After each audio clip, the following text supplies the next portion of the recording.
Hello friends, तो कल हमने शुरू की थी knowing aptitude book by Goyal brother प्रकाशन।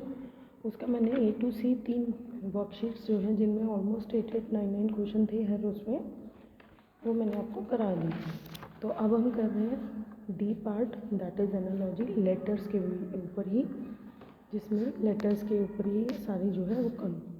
अब यहाँ फर्स्ट क्वेश्चन शुरू करते हैं, ज़्यादा बातें नहीं करते। ABCD कॉन्टिन्यूएशन में आपकी क्या है, अल्फ़ाबेट सीरीज़ कर रही है। एलिमेंट नो, PQRS ये ठीक लग रहा है, एक बार आगे देख लेते हैं। HIJ छोड़ दिया, ये भी नहीं है। LM के बाद K नहीं आता तो ये भी नहीं है, तो आंसर हो जाएगा हमारा बी ऑप्शन। ACCA इस पर हमें रिलेशन देखते ही पता चल रहा है कि पहले सीधा लिखा हुआ है, उसके बाद उल्टा लिखा हुआ। तो कहीं पर दिख रहा है XYYZ no, JKLK no, YUTU ये भी नहीं है, MNNM मतलब यहाँ पर ही रिवर्स है आपका, तो ये भी अच्छा है, तो हम लोग ये करेंगे। उसके बाद है आपका TSVU, यानी अगर आप देखें तो S के बाद T आता है, U के बाद V आता है, ओके, और T के बाद U आता है। मतलब ये तीनों रिलेशन आपको चेक करने हैं। यहाँ पर B के बाद A आता है, नो, ये उल्टा हो जाएगा। A के बाद Z आता है, नो। K के बाद L आता है, हाँ ये भी ठीक है। M के बाद N आता है, ये भी ठीक है, ये दो हो गए। और L के बाद हमारा M आता है, यानी तीनों कंडीशन जो है वो C में सेटिस्फाई करें। एक बार D और देख लेते हैं। QP, क्या P के बाद Q आता है? हाँ। R के बाद T आता है, नो, तो D भी नहीं है हमारा, C ही आंसर हो जाएगा। क्वेश्चन नंबर 4 देखिए। JUKV मतलब U के बाद V आता है, J के बाद K आता है। फर्स्ट का थर्ड से रिलेशन है, सेकंड का फोर्थ से रिलेशन है। तो देखिए T के बाद U आता है, यस। V के बाद W आता है, UV WX हाँ आ रहा है। तो मतलब हमारा क्या है, A में सेटिस्फाई हो रही है दोनों कंडीशन। फिर भी आगे एक बार देख लेते हैं। U के बाद V आता है, W के बाद T नहीं आता है, U के बाद T नहीं आता है, T के बाद W नहीं आता है। तो मतलब कंडीशन जो है हमारी वो सिर्फ A ऑप्शन में ही सेटिस्फाई हो रही है। तो हम लोग करेंगे। आई होप आपको समझ में आ रहा होगा, बहुत इजी है।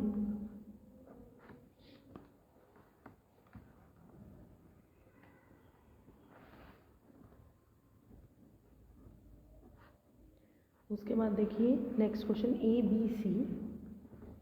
ABC इन उसके बाद क्या है, फर्स्ट वाला लेटर छोड़ के इन्होंने आगे किया है BCD, ठीक है। तो यानी हम लोग RST, अगला होना चाहिए ST, नहीं है, ये आंसर नहीं है। RST, R छोड़ के STU ये दिख रहा है हमें, फिर भी देख लेते हैं एक बार। STU तुम्हारा S छोड़ के TU आना चाहिए, ये भी नहीं है। RST STU आना चाहिए, ये भी नहीं, तो हमारा बी ऑप्शन ही आंसर है। इसके बाद देते हैं ATZ ZT, ये रिवर्स किया हुआ है। क्या इसमें रिवर्स दिख रहा है? नहीं। इसमें दिख रहा है? नहीं। इसमें दिख रहा है हमारा? नहीं। इसमें दिख रहा है? हाँ। तो हमारा टक्स का अक्स ये हो जाएगा 6 क्वेश्चन का आंसर डी। उसके बाद देखिए आप APQ DST, ए के बाद BC छोड़ के है D, P के बाद QRS, QR छोड़ के S, Q के बाद RS छोड़ के दो, मतलब हर लेटर के बाद दो दो छोड़ के नया दिख रहा है।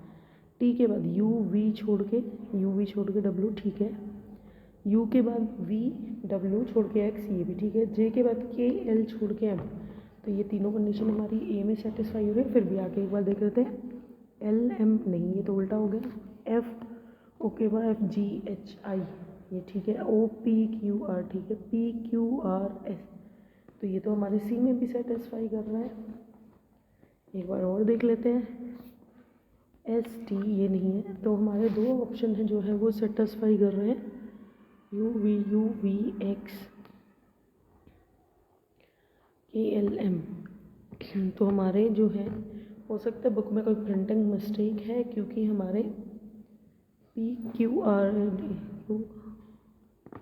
यानी A और C जो है हमारे दोनों सेटिस्फाई कर रहे हैं। तो आप कोई भी आंसर लगा के आ सकते हैं। बुक में कोई मिस्टेक है प्रिंटिंग, कोई बात नहीं, दोनों ही ऑप्शन आपके सही कंसीडर होंगे। उसके बाद है ABC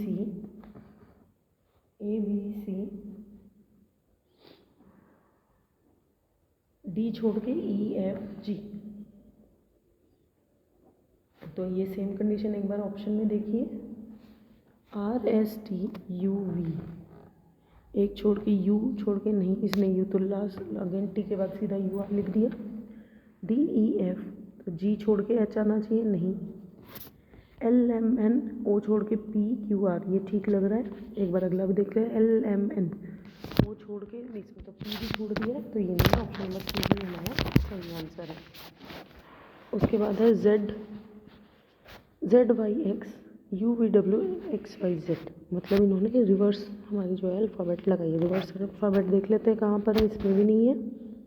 ए B C D E E F ये दिख रहा है, आर पी क्यू ये भी नहीं है, एम एन एन ये भी नहीं है, मतलब रिवर्स जो है ए बी सी डी ये डी में ही दिख रहा है।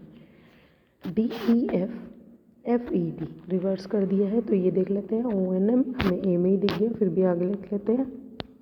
इसमें नहीं है, इसमें नहीं है, इसमें भी नहीं है, तो ए ऑप्शन हमारा आंसर हो जाएगा। ओके, आई होप आपको पता चल गया होगा। अब ये नंबर्स की एनालॉजी, इस एनालॉजी के लिए आपको स्क्वायर्स क्यूब्स याद होनी चाहिए। तो मुझे लगता है आपको स्क्वायर्स और क्यूब्स याद होने चाहिए, तभी आप कर पाएंगे। फिर भी एक बार देख लेते हैं। 4 7 6 6 7 4, इन्होंने क्या किया, रिवर्स करा है नंबर को। 9 1 7 7 1 9, ठीक है। 2 9 6 6 9 2, ये तो ईजी है। तो इसका आंसर जाया जाएगा 5 3 9। 5 3 9 हमें सी ऑप्शन में दिख रहा है, आंसर हो गया सी ऑप्शन। इसमें देखिए 7 3 2 8 3 2, यानी 7 से 1 बढ़ा दिया 8 में।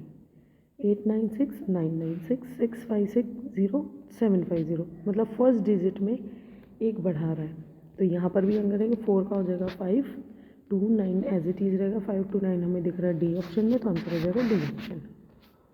क्वेश्चन नंबर 3 देखिए, 7 5 3 7 0 3, मतलब बीच वाले टर्म को इन्होंने ज़ीरो कर दिया, या 0 और 5 में इंटरचेंज हो रहा है। अब देखो 405 है, 405 में इन्होंने 355। अब इसका अगर हम आंसर देखें तो इन्होंने 50 माइनस किए हैं, तो इसका लॉजिक ये भी बन रहा है कि 50 यहाँ माइनस किए हैं, 50 यहाँ माइनस किए हैं, दोनों में लॉजिक बन रहा है। अगले में और देख लेते हैं क्या लॉजिक बन रहा है। अगले में भी 50 माइनस किया, यानी 50 माइनस वाला लॉजिक सही बन रहा है। तो फोर्थ में भी 50 माइनस कर देंगे तो 929 आ जाएगा, जो हमारा ऑप्शन नंबर ए में दिख रहा है हमें।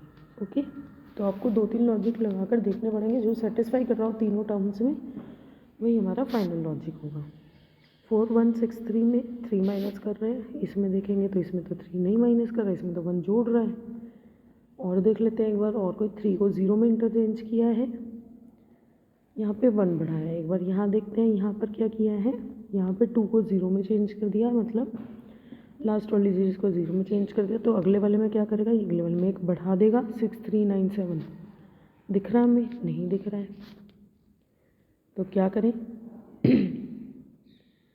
लॉजिक कोई तो बनना चाहिए हमारा। यहाँ पे 3 माइनस है, यहाँ पर 1 प्लस, बताइए